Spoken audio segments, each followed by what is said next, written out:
Welcome to today's webinar on RACGP PhD Scholarship Top-Up Grants. My name is Sue and I'll be your host. The RACGP acknowledges the traditional custodians of the land and waterways in which we work and live. We recognise their continuing connection to land, water and culture, and we pay our respects to their elders past, present and future. I'll now run through a few housekeeping notes. This webinar is being recorded and will be made available for you in the coming week. To interact with us today, you will need to use the Zoom control panel. We have put all attendees on mute today to ensure we will not be disrupted by background noise. As this is a webinar, we are unable to see you as participants, so please interact with us using the Q&A box at the bottom of the screen.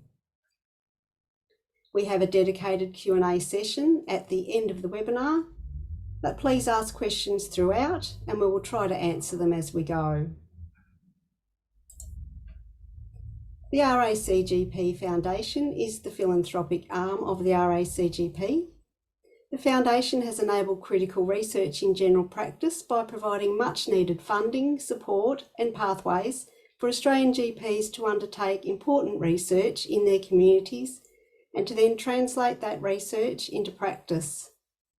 Thanks to the generous support of our donors, we will offer 2 PhD top-up scholarships in 2024 and hope to expand this in the coming years. We have 2 presenters speaking today, Joanne Mansky-Nankervis, Associate Professor in General Practice at the University of Melbourne, and then we will hear from Dr. Rita McMorrow, a GP who recently completed her PhD. I'd now like to hand over to Joanne to commence the presentation. Thank you, Joanne.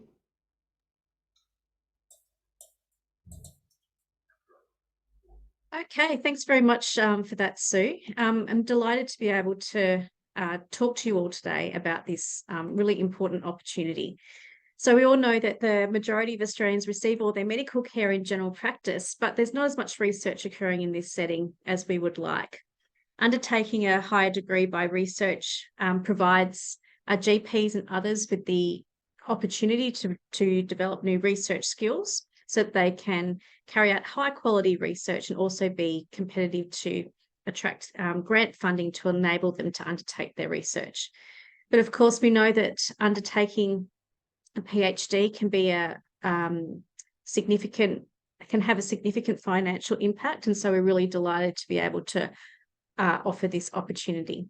So what I'm going to be doing today is walking you through a little bit about what the grant is and how to apply before I hand over to Rita to talk about a little bit of her lived experience. Okay, so as Sue mentioned, these PhD top-up scholarships are funded through the RACGP Foundation, and we're very lucky and thankful for people that have been donating to the RACGP Foundation to allow us to offer this opportunity to you today. This year, we'll be offering 2 PhD top-up scholarships, and these are focused on both GPs and GPs in training or GP registrars to be able to apply to undertake their PhD research program. So what does the funding mean? Well, there's a couple of different components to the program. The first part is the actual scholarship top-up component. And so what we're doing is we're offering $25,000 a year for a maximum of 3.5 years for you if you're undertaking your PhD full-time, or pro rata for up to 7 years if you're undertaking your PhD part-time. Now, if you are currently in your first year of candidature, you will be eligible to apply, but we won't be backdating these payments. They'll be available for your second year until your completion. In addition to that scholarship top-up, there's $5,000 that will be offered each year, which you can use towards professional development and research translation activities. So examples of that might be paying for publication fees or attending a conference to share the outcomes of your research. And then the other thing that we're trying to do is overcome quite a challenge in that with a relatively small group of GPs or GPs in training that are undertaking their PhDs, we do want to provide a bit of a peer cohort experience and opportunities for networking, including with people in the college, as well as the potential for industry placements within the RACGP as part of your PhD program. So the eligibility is obviously very, very important. And of course, all of this is available on the RACGP website and on the Smarty Grants application form, which we'll show you how to access a little bit later on. But in short, to be eligible, you need to be either a fellow GP with a FRACGP or a FACRM, a GP in training, so currently enrolled through a college, or you've been accepted into the GP training program for commencement in 2024. You do also need to be an Australian citizen or permanent resident, and your PhD must be undertaken in Australia at an Australian university. So unfortunately, at the moment, we're not supporting GPs who wish to undertake their PhD at a university outside of Australia. And finally, you need to have received a primary scholarship or some salary support from your university. It's really important to note that you don't need to have achieved that as yet, but before the funding and final award is made, you would need to demonstrate either that you will be holding a scholarship or have some salary support from the university in which you're enrolled to undertake your program of work. As I mentioned before, you don't need to be enrolled in your PhD yet, but you do need to look to be commencing by the 31st of March 2024, or have completed less than 12 months of your full-time equivalent enrolment by the 1st of January next year, if you have already started your PhD. And as I mentioned before, that duration of the scholarship or top-up that we provide will be reduced by the amount of time that you've already undertaken towards your PhD if you're somebody that's already enrolled and have already started your program. Now, this is a RACGP Foundation top-up scholarship. What we're really trying to achieve here is growing general practice research and research expertise. And so it's really important that when you're looking at applying, that you're proposing a research program that's directly relevant to general practice, and also the RACGP's priorities and strategic objectives, which are quite broad and are available again online. And there's a link for this within the Smarty Grants application form if you're not aware what these priorities and strategic objectives are. And then finally, another really important component is that you must have an academic GP that is actively involved in the supervision of your research.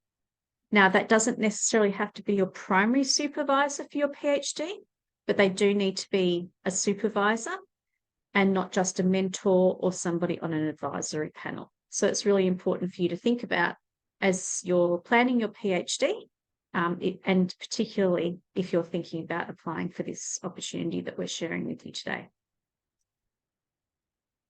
So how do you apply? Well, applications are actually open now. So I really encourage you, if you haven't already, to click on the RACGP Foundation Smarty Grants link and to have a look at the application or the background information and start thinking about how you might start gathering parts of your application together. But what I'm going to do now is just introduce you to those bits and pieces. So the first part is what you need to provide in order to apply. Now, there's some pretty easy stuff, clicking some boxes to provide just some information about you, your contact details, and clicking those boxes about your eligibility information. For example, if you're a fellow GP or a GP in training, that bit's pretty easy. The next part is that we'd like to know a summary of your research project. It's around 500 words that we'd like to see.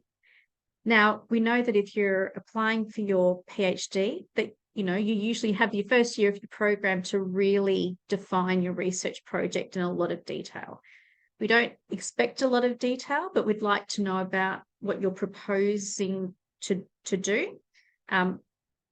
And that's really important because it also helps us to make sure that your project is directly applicable to general practice. We'd also like you to describe briefly how your research project is directly relevant to general practice, but also those RACGP priorities that we talked about before.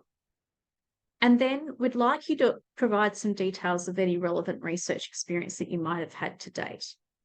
Now, please don't let, if you're a more novice researcher, please don't let this put you off. What we want to do is be able to assess this relative to opportunity. So if you don't have much research experience, or maybe you've just done research in medical school, please just feel free to put that in the box. And a really important thing here, which is different to some of our existing RACGP Foundation grants, is we're not supporting a project here, we're supporting you as a person. And the foundation is investing in helping you to achieve your PhD. And so it's really important for us to know, as part of the application process, how you anticipate that your PhD research will contribute to your future career aspirations. So please put some thought into that as part of your application. Finally, we just need some information about who your supervisor is planned to be for your PhD, and then an academic transcript, CV, and a supervisor statement. And the requirements for that supervisor statement are also provided in the Smarty Grants link. So how's your application going to be assessed? Well, there's 3 sections to the application. The first part is about you, all about you. And 40% of the marks that or scoring that we allocate will be based on that. So that's things like your CV and your research experience and why you want to do your PhD in the first place. That'll all kind of come under that section. Then another 30% is allocated to that research project. So as I said, that summary of your proposed research and how it is important to general practice and aligns with those strategic priorities. That is part of the research project. And then last but not least, it's about the supervision that you're going to get. Is your supervisor supportive of you? How are they going to support you in your program of work in terms of infrastructure, methodological support, access to a GP academic supervisor if that's not going to be your primary supervisor for your project.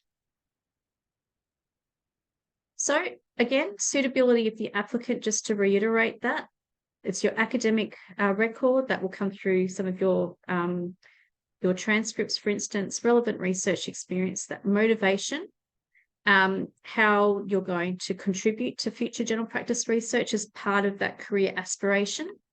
If you do have any medals or prizes or awards that are relevant to the general practice setting, it would be great if you're happy to list them in this section. And if you have had any research publications, conference presentations in the past, again, it'd be fantastic for you to be able to share those in this part of the application. Again, the research project. Your research project is going to be reviewed by your university when they decide whether or not to enrol you in a PhD program. So it's not going to be our role in this program to say whether or not your research is a good idea or not, or to require the same level of detail that you're going to need as part of your enrolment process, depending on how that's managed at your university locally. But we do want to understand what you're trying to achieve. And so we are going to be looking at the quality and the feasibility of your proposed research, making sure, as I said, it's relevant. And what we would also look at favourably is there's potential for the project outcomes that are translatable, both in general practice, which might be at a service or model level, or the health of people attending general practice more directly. And finally, again, the academic supervisors. Now, this is really important, and it can be an important differentiator. So on Obviously, what we've asked in the application is for the supervisor to say how they'll contribute to project supervision, what experience they have, what supports they'll provide for the institution. But please ask your supervisor to provide some detail. We're not really looking for 3 sentences to say our university supervisors lots of PhD supervisors, this one will be okay. We want them to be specific about how they're going to support you and how their experience will help to support you in having a really great experience as part of your PhD. So please, when you ask your supervisors to do this, just ask them to provide some detail so that we can really help you by being able to allocate those 30% of points appropriately. So a really, really important thing, of course, is the application timeline. So as I mentioned before, applications are open now and they will close on the 3rd of November. We will be looking forward to notify you of the outcome of your application just before Christmas. And then we'll work with you and the relevant universities on funding agreements in January 2024, so that everything's in place to commence on the 31st of March. Obviously, for you to be able to, if you are successful, to be able to take up this opportunity, we would obviously need confirmation of your enrolment and either a scholarship or salary support from your university as well. This is because what we're offering today is intended as a top-up, not for the only scholarship or salary support for you. So what I'm going to do now is stop sharing my screen, and Rita, I'm going to hand over to you now. Thanks, everyone. Thanks, Joanne. I'll just start sharing my screen.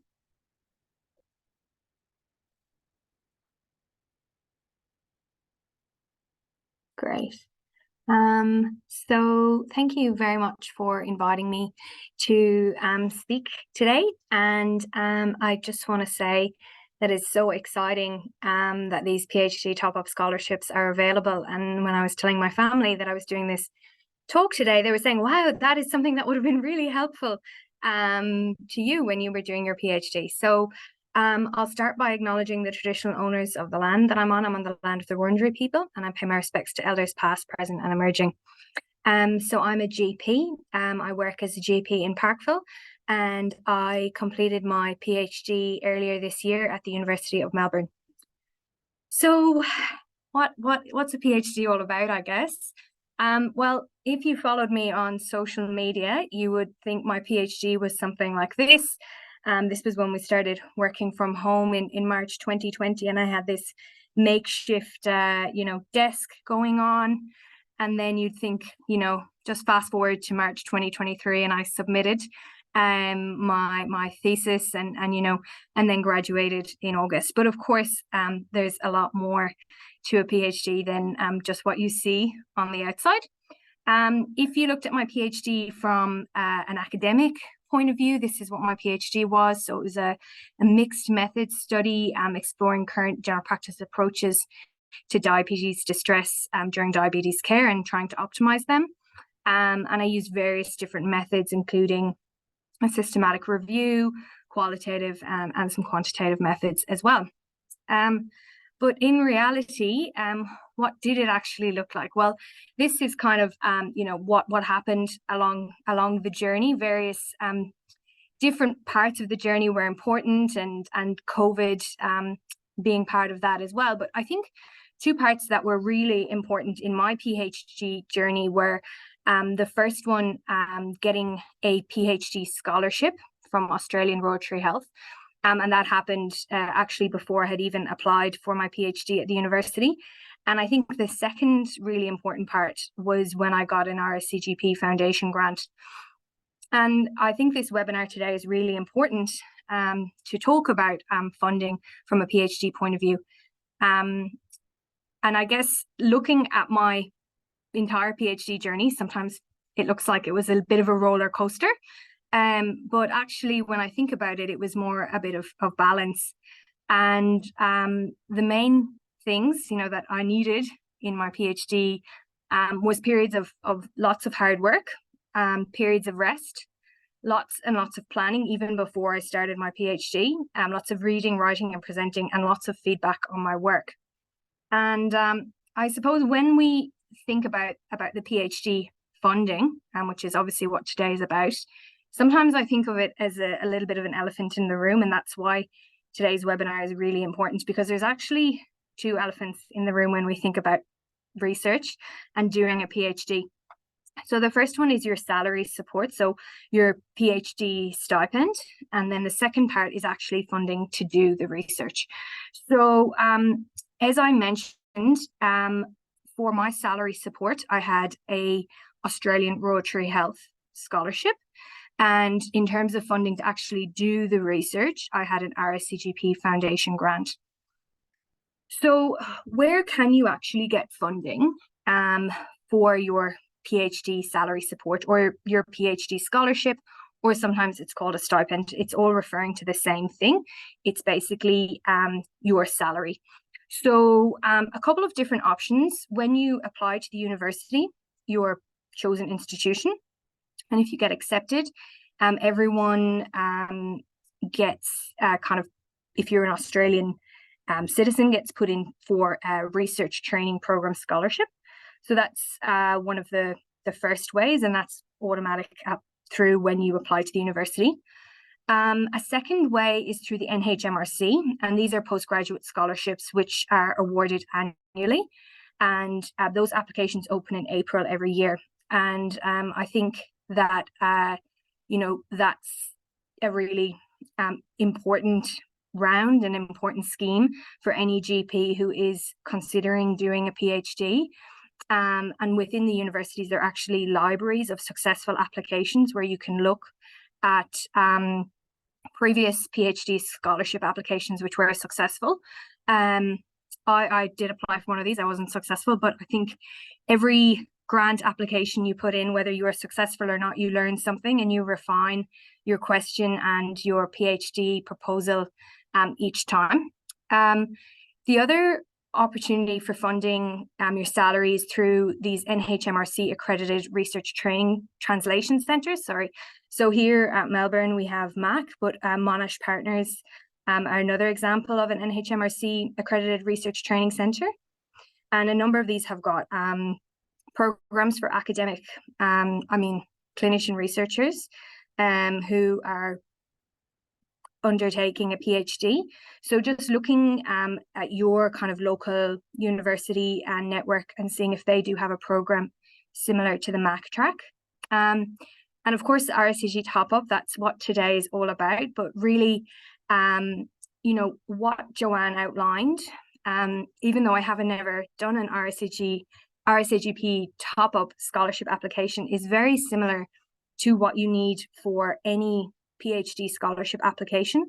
And I think this is a really exciting opportunity to get this type of funding and top-up, and as I said, certainly something, if it was available in 2020, that I definitely would have applied for.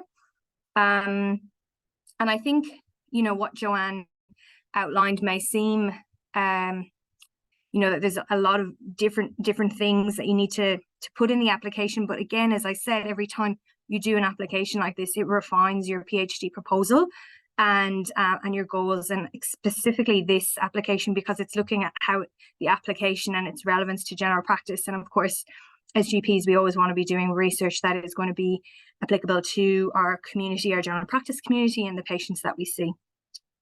Other ways I think about PhD funding is sometimes we have to be a little bit creative. So who is just after getting funded? There's been a lot of primary care schemes have just been, applications have just been submitted, and they are going to be awarded probably at the end of this year, early next year, looking to see who gets those funding, because there will be PhD scholarships associated with a lot of those big funding schemes, such as the MRFF or NHMRC, and that's an opportunity where you may actually be able to do a PhD that aligns with a program that's already funded, and within that get some PhD salary support.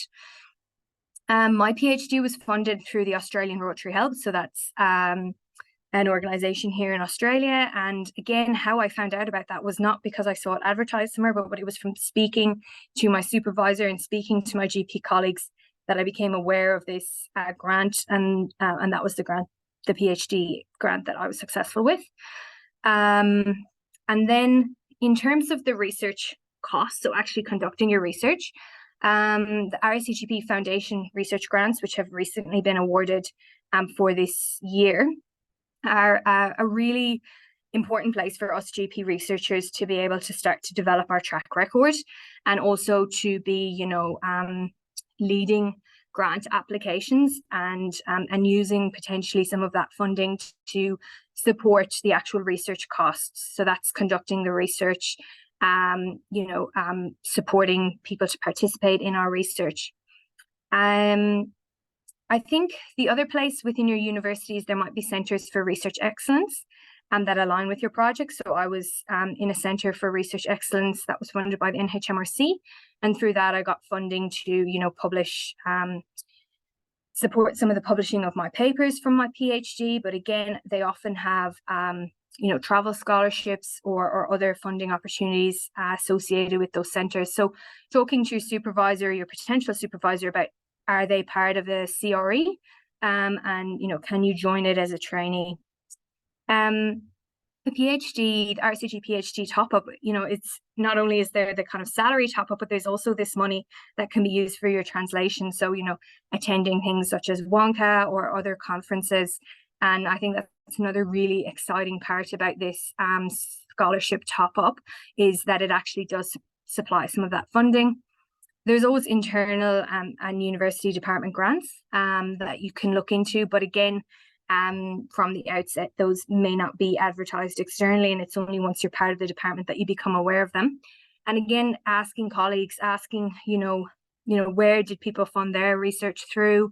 Are they aware of any grants or smaller, seed funding that is becoming available that you might be able to apply for? So the other thing I often get asked about is, how do you do a PhD and do your clinical work as well? Well, first and foremost, I'm a JP, and I think, in my opinion, clinical work is really important to my work as a researcher, and I actually see it as a superpower of mine in the research world. In my PhD, I was very, very flexible in my approach to clinical work. I spent a period of time not doing any clinical work at the start, and that was really to help refine my PhD research and work out exactly, how I was going to balance research and clinical work. As I said, it was very flexible during my PhD. There were times when I needed to work less amounts in the clinic so that I could focus on, for example, data collection. And there were times when, I went part-time with my PhD and actually worked a little bit more in the clinic. And of course, I did extra shifts for COVID vaccines. I think one of the really important things is to think about your clinic, and are they a type of clinic that is going to be able to be flexible and understand the research process, and that you are, when you're not at the clinic, it's not that you're not working, you actually have another job, which is a really important job, and you're leading this big project of work, which is your PhD. So I work at a clinic that's involved with teaching and research, and they have had a good understanding of my needs. And I was very, very lucky that they were flexible in with my needs as well. I think something that, isn't often talked about, but, doing a PhD opens up just endless opportunities. For example, me speaking at this webinar today, and, I did lots of different things during my PhD, such as teaching. I did work with PHNs and health pathways. I got to, be on various different committees, both internally here within the department, but also committee with the college and with AAAPC as well. And I also worked on other research projects and building skills in systematic review and implementation science as well. And again, I think with this, I think you need to be a little bit selective, because as I said, you've got your clinical role, you've got your research role, and then all of these other amazing opportunities. So just always thinking how this is going to support you and support your knowledge as you grow as a clinician researcher. And I think the final question I often get asked about my PhD, well, was it worth it? And I would say absolutely yes. I think there have been so many opportunities that I've gotten through the PhD, and learned so much about what it means to be a clinician researcher. And now I'm continuing that, working, doing both research, teaching, and clinical work. And I think a lot of that is down to having done my PhD and having that basis of understanding primary care research. So I think it's time for questions. Yeah, thanks very much for that, Rita, and thanks for people that have already started putting some of the questions in the into the Q&A box. And so we want to make sure that we answer that for you. And please, if anybody else has any other questions, please chuck them in the box now. So joining us now are a number of different people from the RACGP team that are involved in helping put together this program, and also be helping to administer it as well. So they'll be able to help us to answer those questions. So we've already met Sue. We've got Taryn, who's the manager for the RACGP research. We've got Anya Scarf that is does an amazing job in doing a lot of the administration. So Anya will be an important point of call for you. And last but not Lisa, Lisa manages the RACGP Foundation. So it's thanks to her hard work as well that we're able to offer this opportunity to you all today. So I just wanted to just provide a bit of additional clarification to one of the questions that were in the chat. So I just wanted to provide a little bit of a clarity around the whole MPhil candidate converting to PhD, because it's really common scenario for clinicians and in some universities where they need you to start off with an MPhil, and then at your confirmation, they'll look at letting you transition across. So if you transition across to a PhD within your first year and you then become enrolled in your PhD, then you will be eligible for this. And you need to have done that by the 1st of January 2024, which might not be easy for you to achieve, but if you've got any supervisors that are on the call or looking at this webinar, they might be able to help you with that if that's going to help you along with your application. So unfortunately, we're not offering scholarships for MPhils at this point, but if you're converting to a PhD and you'll be, you know, within your first year, once you start that PhD then we would love to have the opportunity to look at an application for you. Kelly has a question here about salary support from a non-university source such as Rotary. So Kelly, if you in the application or your academic supervisor is able to say that you've got philanthropic support, Rotary support, a scholarship from some other source, then that is absolutely fine. And then we would be looking at topping that up. It's just that you do need to have some confirmed scholarship or salary support from some other means. So in this scenario that you've mentioned, then you would be eligible. And then we've also got Ania, sorry if I said your name wrong. I think you're asking about RACGP Foundation grants and how they might be stratified by career stage, such as early career fellowships specifically. So we've never had an opportunity for people applying for PhDs before, so that's what we're doing today. But there are some other RACGP grants that are specifically for people at earlier stages of their training. And we would love to be able to move more into broader people support in the future.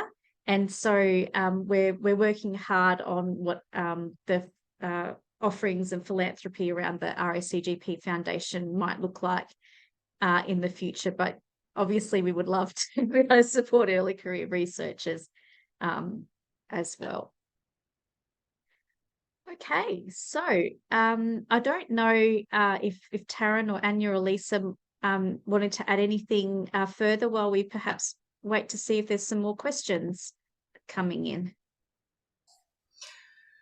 Thanks, Joanne. I might just jump in and say thanks so much, Rita, for sharing your experiences today at the webinar. I think we are really excited to be able to offer these two PhD top-up scholarships for next year, as Joanne said, and we really thank you for coming along today to the webinar to hear a bit more about them.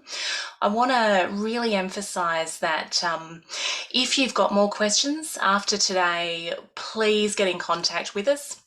You've now seen our faces, and we would love to have a chat more about, because everyone has a unique situation, and just sort of seeing how that fits in with the PhD top-up scholarship process might need a personal chat. So we are really happy to have those conversations after the webinar as well.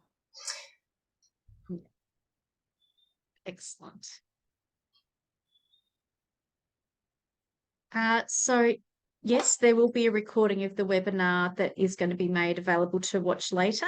So I believe that that's going to be made available on the RACGP website soon. And are we able to send a link to people that have been with us here today? Yes, we'll be getting that up in the next week, and I will send out a link to everybody who's been today, and I've had a few other people who weren't able to make it. I'll be sending those the link as well. Fantastic. We've had, and please feel free to share that with your networks as well. We want as many people as possible to know about this opportunity, and the more we can demonstrate a need and interest from everybody, the more we have to advocate for these top-up scholarships moving forward. So please, we'd really appreciate that. We've got a question here about any ideas for part-time scholarships to enable eligibility other than salary support from a uni. We know that that can be a little bit more challenging because some of the scholarships that are available are only made available for people that are doing their PhD full-time. So we know that that can be a limiting factor. Other options that you might want to explore are some of the philanthropic options like Rotary and others that might facilitate part-time scholarships. Depending on your area of interest and who your potential supervisor is, there may be existing grant programs that they have that you might be able to fit into and get some salary support that way. And also, I guess I would say that if you're interested in doing research through a Department of General Practice, those people, because sometimes there are professional development funding that might be available to also support this as well. So I guess I'd say philanthropy and also talking to people that might have pre-existing grants that can support you. I don't know if you have anything else to add, Rita, based on your experience. Yeah, I think this is a question that comes up a lot for people, and I would just say, just ask, because my PhD scholarship, I was able to move it to part-time when I needed to do that. And I think, there are PhD scholarships that do become available, and you see them advertised. They might have a CI who's a GP academic. It might get advertised as full-time, but if you approach this person and say, look, I'm a GP, I need to work clinically as well, can we have a discussion around this about how to do this as a part-time? I think a lot of people will be open to having those discussions with you. And I think if you don't ask and just assume that it's only going to be granted at full-time, you won't know. So that's where I come in with the be creative part. Yep. And just remember to ask your universities as well as how much clinical work are you allowed to do whilst you're enrolled full-time, because depending on your university, you might be able to do up to 3 sessions a week still, but still be able to be enrolled as a full-time a PhD scholar.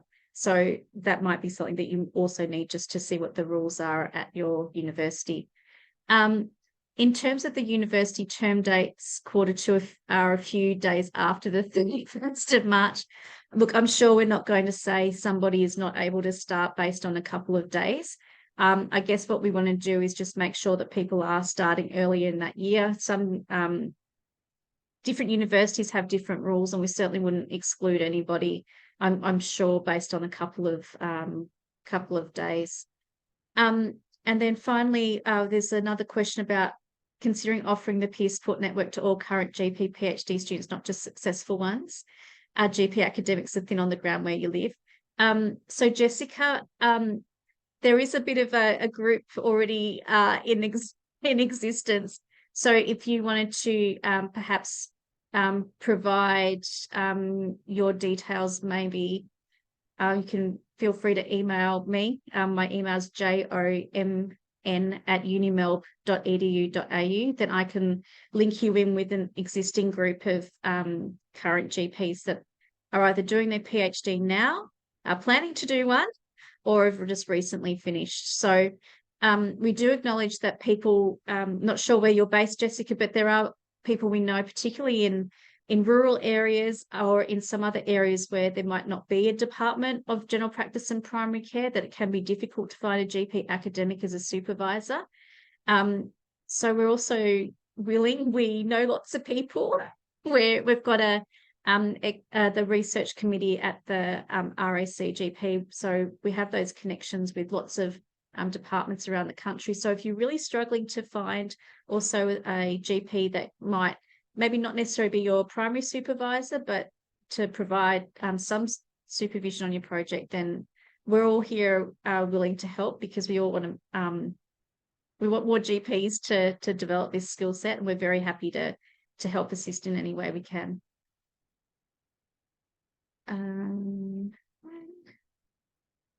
Oh, you're in Hobart. Okay, well, I think we might know somebody. All right, and then another one.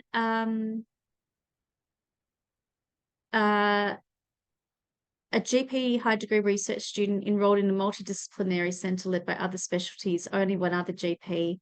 Hard to find out about GP opportunities. How do we get some? How do we find out about GP research opportunities? Well, I might just Taryn and Lisa, if you want to answer some about how that we can share RACGP opportunities, and then Rita, I might handball to you about how you found your way across traversing this. Thanks, Joanne. Absolutely. And we have started an RACGP Foundation mailing list now.